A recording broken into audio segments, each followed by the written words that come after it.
السلام علیکم ورحمۃ اللہ وبرکاتہ۔ بسم اللہ والحمد للہ والصلاة والسلام علی رسول اللہ۔ طلبہ عزیز، رات بہت ہو چکی ہے اور عام طور پہ آپ کا تو پتہ نہیں، لیکن میں بہت زیادہ دیر جگنے کا عادی نہیں ہوں، تو بہت زیادہ گفتگو اس وقت نہ تو مناسب ہے اور نہ ہی میں کروں گا، اور عموماً کوشش یہی ہوتی ہے کہ جو اہم باتیں ہیں وہ آپ تک پہنچ جائیں، اور باقی تفصیلات، باقی بہت ساری باتیں ہم آپ سے کلاسوں میں کرتے رہتے ہیں۔ بہرحال سب سے پہلے میں اللہ رب العزت کا شکر ادا کرتا ہوں کہ بہت عرصے کے بعد طلبہ عزیز کے درمیان اس طرح کی کسی مجلس میں مجھے شریک ہونے کا موقع ملا۔ سچ بات یہ ہے کہ یہ خوشی کا لمحہ بھی ہے اور خوشی کا موقع بھی ہے کہ مجھے تو ایسا یاد آ رہا ہے کہ پہلی بار طلبہ نے کوئی اس طرح کا مشاعرہ کیا ہے۔ یہ ایک خوش آئند قدم ہے۔ البتہ میں اتنا ضرور کہوں گا کہ اس طرح کے پروگراموں کو مزید منظم کرنے کی ضرورت ہے، مزید اس کو بہتر بنانے کی ضرورت ہے، اور ظاہر ہے کہ یہ مسلسل مشق سے، مسلسل ممارست سے اور اپنے اساتذہ کی رہنمائی سے اور بڑے طلباء خاص طور پہ ان کی رہنمائی سے اس میں مزید نکھار پیدا کیا جا سکتا ہے اور بہت خوبصورت بنایا جا سکتا ہے۔ یہ آپ کی اولین اور پہلی کوشش ہے۔ اس میں تھوڑا سا مجھے وہ ہے جسے آپ کہہ سکتے ہیں کہ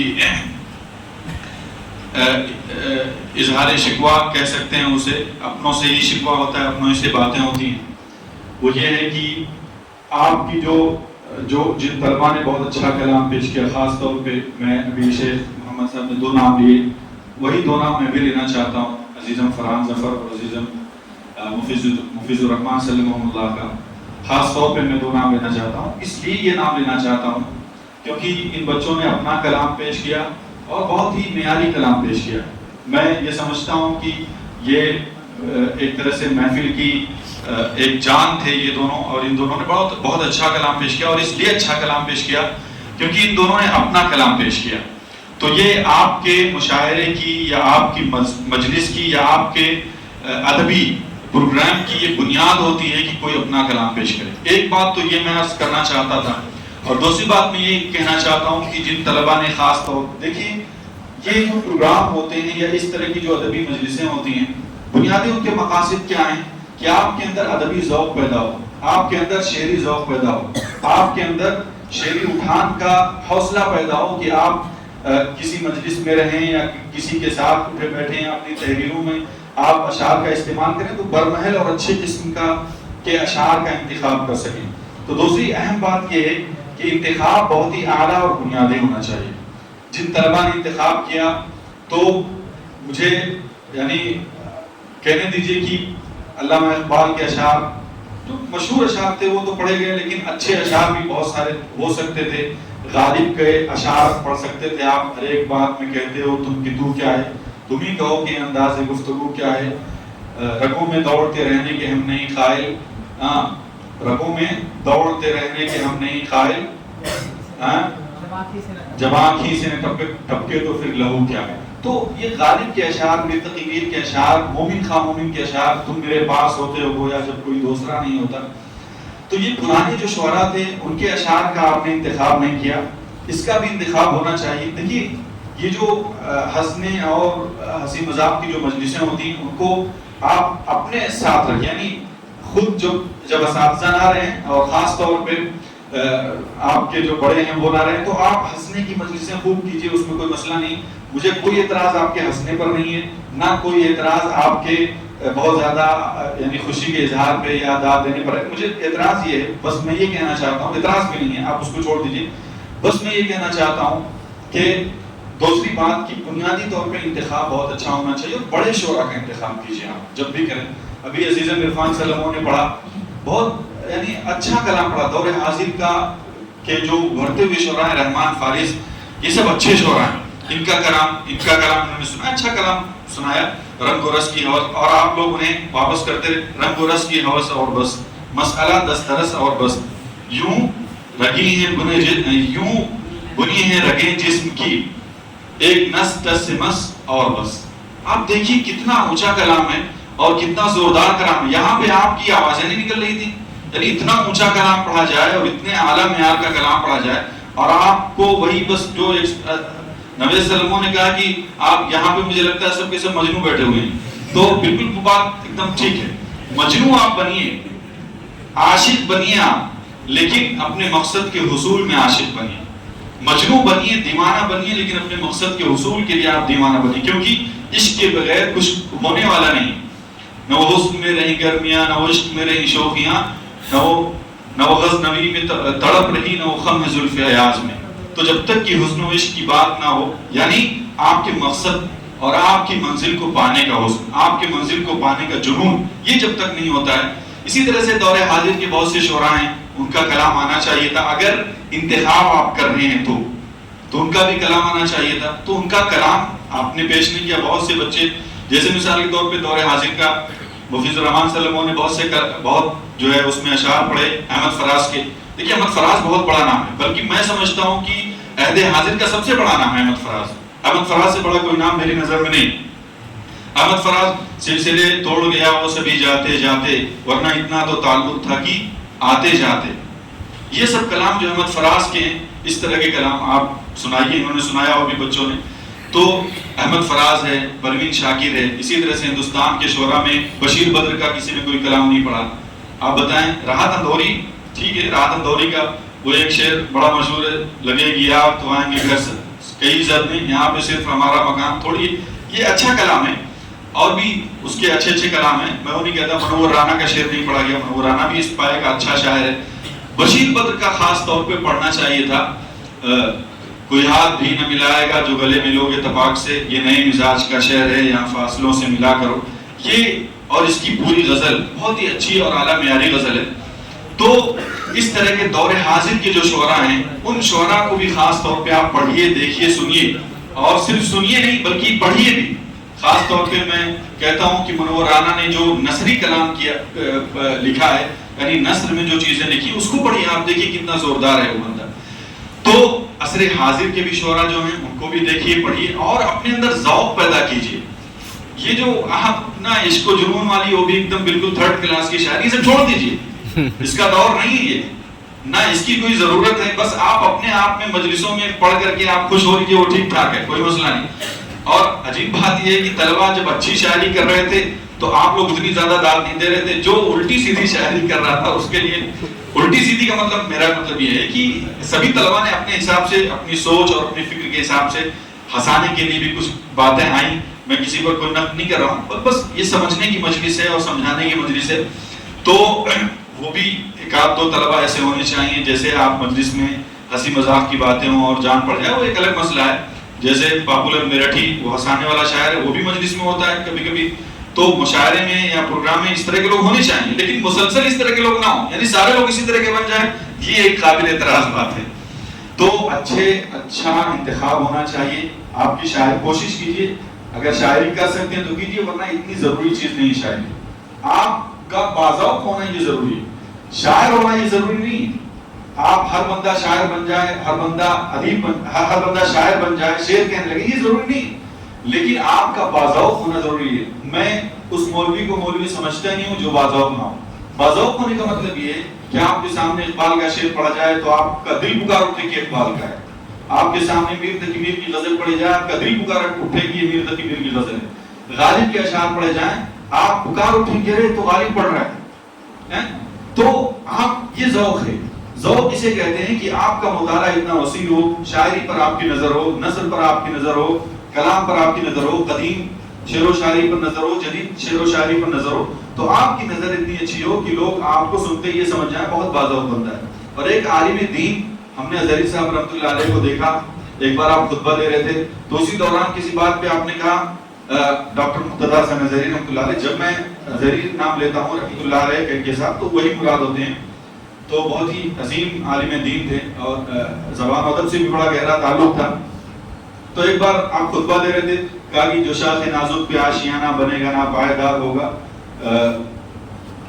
جو شاخ نازک پہ آشیانہ بنا، یہی شعر تھا، جو شاخ نازک پہ آشیانہ بنے گا ناپائد، تمہاری تہذیب آپ ہی اپنے ہاتھوں سے خودکشی کرے گی، جو شاخ نازک پہ آشیانہ بنے گا ناپائیدار ہوگا۔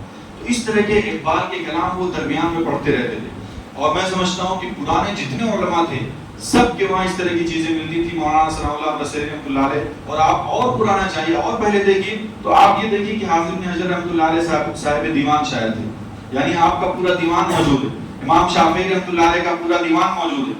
تو جتنی بھی پرانے علماء ایسا نہیں وہ شاعری نہیں کرتے تھے، امام ابن حزم رحمۃ اللہ علیہ کی اتنی اعلیٰ کوالٹی کی شاعری ہیں، آپ دیکھیے ان کی شاعری، اور اس طرح سے متاخرین علماء میں بھی بہت سارے لوگ جو ہیں وہ باقاعدہ شاعری کرتے تھے، اور اشعار اگر شاعری نہیں کر پاتے تھے تو اپنی کتابوں کے اندر وہ اشعار کوٹ کرتے تھے، نقل کرتے تھے برجستہ۔ تو یہ بہت ہی اچھی ذہانت کی علامت ہے اور باذوق ہونے کی علامت ہے کہ آپ اپنی گفتگو میں اشعار کا استعمال کریں، اپنی گفتگو میں اشعار کا استعمال کریں، اپنی تقریروں میں اشعار کا استعمال کریں۔ آپ علامہ ثانی علیہ صاحب کو دیکھیں، میں سمجھتا ہوں کہ عصر حاضر بلکہ یعنی دور ماضی میں، ابھی گزشتہ عہد ماضی میں، گزشتہ عہد میں اتنا بڑا خطیب عالم اسلام نے نہیں دیکھا، چاہے وہ عربی کا ہو چاہے اردو کا۔ میں دونوں کو بہت اعتماد کے ساتھ اور بڑی ذمہ داری سے بات کر رہا ہوں کہ اتنا بڑا خطیب نہیں دیکھا۔ میں سمجھتا ہوں کہ آپ اس پر یقین کرتے ہوں گے، اور آپ دیکھیے کہ وہ پرانی آیتیں بھی پڑھتے تھے، اور اسی طرح سے عربی اشعار بھی پڑھتے تھے، اور اسی طرح سے آپ اردو اشعار بھی پڑھتے تھے، حتیٰ کہ جس شعر پر ان کا انتقال ہوا وہ شعر تھا، کافر ہے تو شمشیر پہ کرتا ہے بھروسہ، مومن ہے تو لڑتا ہے بے تیغ سپاہی، اسی پر ان کا انتقال ہوا۔ تو ہمارے جو بڑے خطباء رہے ہیں، بڑے علماء رہے ہیں، ان کے وہاں ادبی ذوق رہا ہے، تو اپنے اندر ادبی ذوق پیدا کیجئے، باذوق بنیے۔ باذوق بننا یہ مطلوب ہے۔ میں یہ بات کہتا رہتا ہوں آپ سے کہ میں اس کو مولوی مانتا ہی نہیں جس کے اندر ادبی ذوق نہ ہو۔ آپ قرآن بھی پڑھیے، حدیث بھی پڑھیے، اور یہ ساری چیزیں پڑھیے، مہارت پیدا کیجیے شریعت میں، لیکن اگر آپ کے اندر ادبی ذوق نہیں ہے تو آپ ناقص ہیں، آپ مکمل نہیں ہیں۔ آپ کے وہاں یہ ذوق ہونا چاہیے لازمی طور سے۔ ہمارے علماء کا، متقدمین کا، متاخرین کا، ہمارے اساتذہ کا جن سے ہم نے پڑھا، سب کے وہاں اچھا ذوق تھا۔ یہی وجہ ہے کہ جب وہ بولتے تھے تو بولنے میں خوشی محسوس ہوتی تھی، اور اچھے انداز میں بولتے تھے، لہجہ اچھا ہوتا تھا، بولنے کا طریقہ اچھا ہوتا تھا۔ ظاہر ہے کہ آپ اگر شاعر نہ بھی ہوں، لیکن اگر آپ کو شاعری کا اچھا حصہ یاد ہے، اچھے اشعار یاد ہیں، اچھا انتخاب آپ کے پاس ہے، اردو کے، فارسی کے، عربی کے، ہر طرح کے اشعار یاد کیے، ہر طرح کے اشعار پڑھیے اور یاد کیجیے۔ میں کبھی کبھی علامہ اقبال کو میں بہت پہلے پسند کرتا تھا، ایک دور تھا کبھی میں بھی شاعری کرتا تھا۔ فرحان سلموں نے ابھی ایک کلام ادھر بیچ میں، اصل میں اب تو وہ وقت نہیں رہا کہ بیٹھ کر کے شاعری کریں، لیکن بیچ میں کبھی خلیل اعظمی کا ایک شعر پڑھا تھا، تو اسی پر مجھے تھوڑا سا تک بندی میں نے کی، اور انہوں نے پڑھا، اللہ تعالیٰ جزائے خیر دے، میں نہ ہوں گا تو کیا کمی ہوگی، اسی پر جو ہے وہ انہوں نے پڑھا۔ بہرحال ایک زمانہ تھا کبھی تھوڑی بہت شاعری میں نے بھی کی ہے، لیکن ہمارے والد صاحب نے کہا کہ یہ سب مجنون و پاگلوں کا کلام ہے، یہ سب کو چھوڑ دو، تو میں نے وہیں سے شاعری ختم کر دی۔ پھر اس کے بعد شاعری دوبارہ نہیں کی، تو وہ پہلا شعر میرا تھا، ایسے اشجار جو پتوں کو گرا دیتے ہیں، کیا امید ان سے بھلا کب وہ ہوا دیتے ہیں۔ تو اس طرح سے لمبا ایک سلسلہ تھا، ایک غزل تھی۔ بہرحال میں یہ عرض کرنا چاہتا ہوں کہ ایک دور تھا، پھر بعد میں وہ دور ختم ہو گیا، اور پھر شاعری سے کوئی تعلق باقی نہیں رہا، لیکن البتہ کہیں نہ کہیں کچھ نہ کچھ سلسلہ وہ سب چلتا رہتا ہے، اور تھوڑی بہت شعر و شاعری چلتی رہتی ہے۔ تو پتہ نہیں کون سی بات میں کہہ رہا تھا، بہرحال وہ بات پیچھے چلی گئی۔ تو بہرحال یہ پوری باتوں کا جو میں اصل میں آپ سے کہنا چاہتا ہوں کہ آپ کے اندر شعری ذوق ہونا چاہیے۔ ہمارے علماء کے وہاں شعری ذوق تھا، باذوق بنیے اور مطالعہ کیجیے، کثرت کے ساتھ مطالعہ کیجیے۔ صرف آپ یوٹیوب لگا کر سنیے نہیں، بلکہ آپ مطالعہ کیجیے، برمحل اشعار آپ یاد کیجیے۔ ہاں میں یہ کہہ رہا تھا کہ آپ ہر زبان میں اشعار یاد کیجیے۔ مجھے عربی کے بھی الحمدللہ بہت سارے اشعار آپ سنتے ہوں گے، عربی کے اشعار بہت سارے یاد ہیں، فارسی کے اشعار یاد ہیں، گاہے گاہے باس کہیں جس سے باری نہ رہا، تازہ خائی داشتن گردہ گائے سینہ رہا۔ فارسی کی بھی اشعار یاد کیجیے، اور اسی طریقے سے آپ اشعار کے اندر اگر بہت اعلیٰ ذوق پیدا کرنا چاہتے ہیں تو آپ ایسے اشعار ڈھونڈیے کہ اردو میں بھی، عربی میں بھی وہ ہوں، اور اردو میں بھی اور فارسی میں بھی ہوں۔ جیسے میں سے ایک مثال دیتا ہوں، شعر پڑھتا ہوں، القیتہ فی الیم ثم قلت لہ ایاک ایاک ان تبتل بالماء۔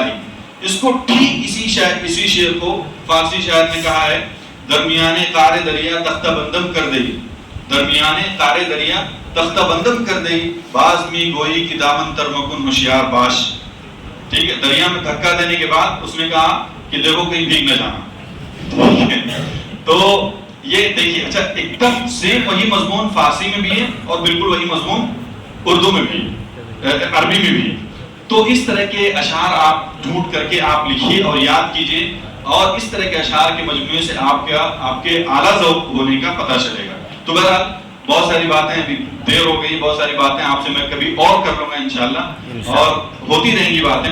بہرحال اس میں اتنی باتیں مجھے کہنی ہے کہ پہلے تو یہ کوشش کیجئے, اگر آپ شاعری کر سکتے ہیں تو شاعری کیجئے, اور ایک بات اس میں ایڈ کیجئے کہ کسی اعلیٰ یعنی شاعر کو, آپ اچھے شاعر کو, یہاں بہت سارے شعراء, مئو کے اندر دیکھیں, مئو ادبی زمین ہے, یہاں پہ بہت اچھے اچھے لوگ شعراء مل جائیں گے. یہاں پہ سابق استاد مولانا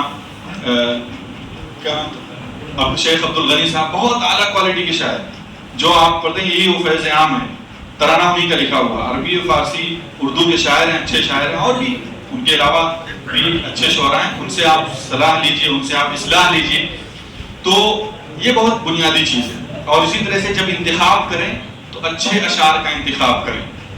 اور تیسری بات میں نے یہ کہی کہ جو آپس میں جو شاعری کرتے ہیں وہ ہم لوگوں کو بلا کے نہ کریں. آپ اپنے طور پہ جو شاعری کرنا چاہیں وہ اس طرح کی مجلسیں ہوں تو کر لیں. اکا دکا لوگ ہیں. اچھا کئی باتیں, اس میں کتنی باتیں آپ کو یاد دلاؤں. ایک دو باتیں میں کہنا چاہوں گا. کچھ بچوں نے اپنا کلام پیش کیا, پتہ نہیں وہ اپنا ہی تھا یا بہرحال اگر اپنا ہے تو اس میں دیکھیے شاعری میں مؤنث کا صیغہ آپ استعمال مت کیجیے. وہ کرتی تھی اور کھاتی تھی اور دیکھتی تھی, یہ سب نہیں. آپ مذکر کا صیغہ استعمال کیجیے. وہ بات ختم ہو جاتی ہے, پھر وہ مؤنث کا صیغہ آپ استعمال کر کے اس کے بعد وہ ساری سطحیت آ جاتی ہے اس میں. تو آپ جب بھی اس طرح کی شاعری کریں تو مذکر کا صیغہ استعمال کریں. اولاً اشاروں اور کنایوں میں اس طرح کی باتیں ہوتی ہیں. بہرحال کبھی ایسا موقع آئے گا تو میں اس کی تفصیل بھی بتاؤں گا. بہرحال آخری بات میں کہہ کر کے اپنی بات کو ختم کرتا ہوں کہ آپ کا بہرحال یہ مشاعرہ کامیاب رہا, جو کہ پہلا تجربہ ہے آپ کا, اور انشاءاللہ مجھے امید ہے کہ آپ آئندہ بھی اچھے انداز میں مزید تیاری کے ساتھ, مزید حوصلوں کے ساتھ اور پوری تیاری کے ساتھ آپ کریں گے. اور میں سمجھتا ہوں کہ اس طرح کا کیجئے کہ وہ ایک مسابقاتی مشاعرہ بن جائے. اساتذہ کو بھی آپ شامل کیجئے اور باقاعدہ اس پر انعام رکھیے. طلبہ جو جمعیت طلبہ کے ذمہ داران ہیں میں ان سے بھی کہوں گا, عزیزم مفتی الرحمان اور باقی مفید الرحمان اور بھی جو بچے ہیں, آپ باقاعدہ یعنی طرحی مشاعرہ کیجئے. کوئی ایک شعر دیجئے اور اس پر سارے بچے جو بھی شریک ہونا چاہیں اس میں اس پر کلام کہیں اور اس پر جو ہے وہ انعام ہو. تب یہ جو ہے مزے کی بات ہوگی. تو اس میں جو ہے صلاحیتیں مزید نکھر کر کے سامنے آئیں. تو بہرحال یہ آپ کا پہلا تجربہ ہے. بہت بہت مبارک ہو آپ تمام طلباء کو.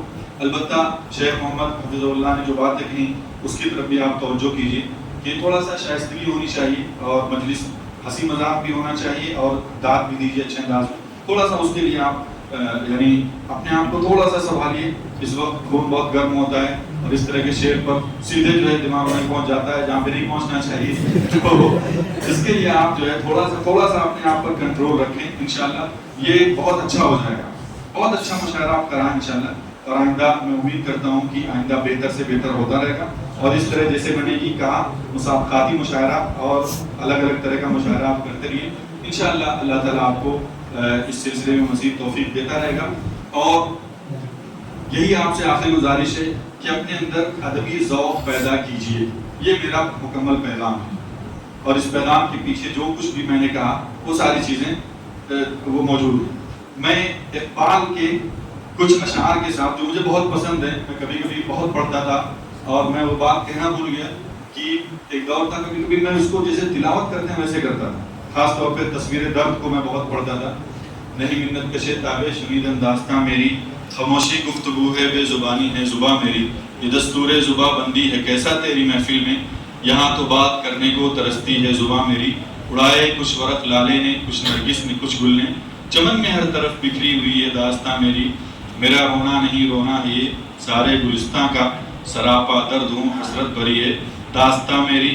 نہ سمجھو گے تو مٹ جاؤ گے اے دوستاں والو, تمہاری داستاں تک بھی نہ ہوگی داستان. یہ تصویر درد کے کچھ اشعار ہیں اور ان کو میں بہت پڑھتا تھا تنہائی میں. بہرحال ایک دور تھا.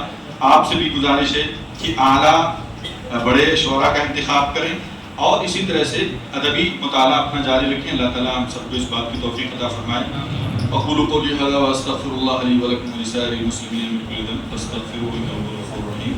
جزاكم الله خيرا على حسن استماعكم، بارك فيكم ونفع بكم، والسلام عليكم.